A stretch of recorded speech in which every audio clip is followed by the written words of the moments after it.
চট্টগ্রাম বিশ্ববিদ্যালয় আজকের পরিণত হয়েছে রণক্ষেত্রে এবং এটা ইচ্ছাকৃতভাবে প্রভাবশালীদের নির্দেশে রণক্ষেত্র বানানো হয়েছে।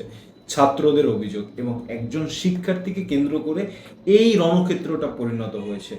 একজন শিক্ষার্থী দেরি করে হোস্টেলে ফেরার কারণে নির্ধারিত হোস্টেলের গার্ড তাকে চড় থাপ্পড় এবং লাঞ্ছিত করেন।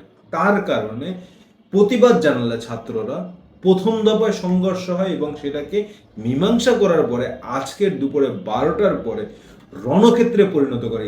নির্মমভাবে ছাত্রদের কুপিয়ে পিটিয়ে জখম করে এবং আপনার কেউ ধান খেতে গিয়ে দৌড়ে পালাচ্ছে, ছাত্ররা সেখানে গিয়ে তাদেরকে কোপানো হচ্ছে, ছাদের থেকে কুপিয়ে ফেলে দেওয়া হয়েছে দুই শিক্ষার্থীকে।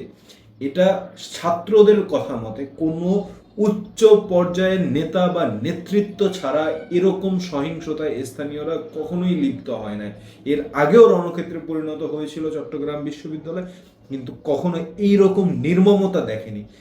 একজন শিক্ষার্থী, একজন স্টুডেন্ট, সে তার শিক্ষা গ্রহণ করার জন্য ভার্সিটিতে গিয়েছে, তাই না, বিশ্ববিদ্যালয়ে গিয়েছে। সেখান থেকে যদি তার কোনো আপনার ভার্সিটির প্রোটোকল ফলো না করে বা তার যদি কোনো প্রবলেম থাকে, সেটা তার গার্ডিয়ানকে জানাবে, তাকে শোকজ করা যায়, অনেক কিছুই করা যায়। তার গায়ে তো হাত তোলার দায়িত্ব গার্ডিয়ান আপনাদেরকে বুঝিয়ে দেয় না। একজন গার্ড হিসেবে আপনি তো একটা ছাত্রীকে হাত তুলতে পারেন না গায়ে? আপনি কি পারেন? আপনার কি সেই অধিকার আছে?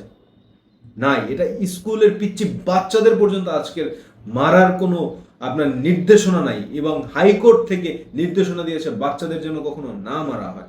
সেখানে একটা ভার্সিটির মেয়েকে আপনি গায়ে হাত তুলবেন কিভাবে? সেটা নিয়ে ছাত্ররা অভিযোগ জানাবেন, অবশ্যই অভিযোগ জানাবে। এটা ভার্সিটিতে সমাধান হওয়ার কথা ছিল, এটা বাইরে যাওয়ার কথা ছিল না। গার্ডের এতটাই তেজ, এতটাই হিংস্র মনোভাব, সে এলাকার লোক দুর্বৃত্তদের ডেকে এনে ছাত্রদের উপরে নির্মমতা চালায়। এটা তো হতে পারে না।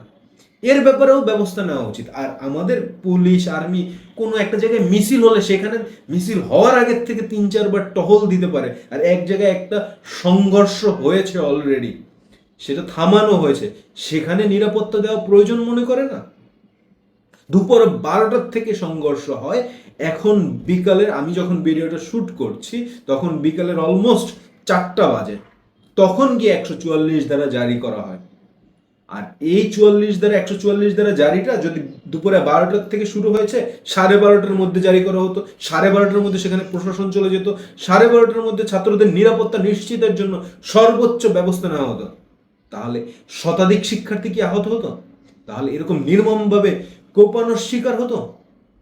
এটা সম্পূর্ণ প্রশাসন এবং স্থানীয় প্রভাবশালী ব্যক্তিদের জন্যই এই ঘটনাটা ঘটেছে। এর জন্য আমি তাদেরকে দায়ী করছি। এটা আমার সম্পূর্ণ ব্যক্তিগত মতামত এবং ছাত্রদের ভাষ্য মতে এটা স্থানীয় প্রভাবশালী ব্যক্তিদের ছাড়া কখনোই সম্ভব না। আমি মনে করি এর যথাযথ তদন্ত করে যারা এর সাথে জড়িত, যাদের ভিডিও ফুটেজ পাওয়া গেছে, যাদের ছবি পাওয়া গেছে, যারা ছাত্রদের নির্মমভাবে কোপাচ্ছে, ছুরিকাঘাত করছে, তাদের গ্রেপ্তার করে জেল করা উচিত, তাদের আইনের আওতায় আনা উচিত।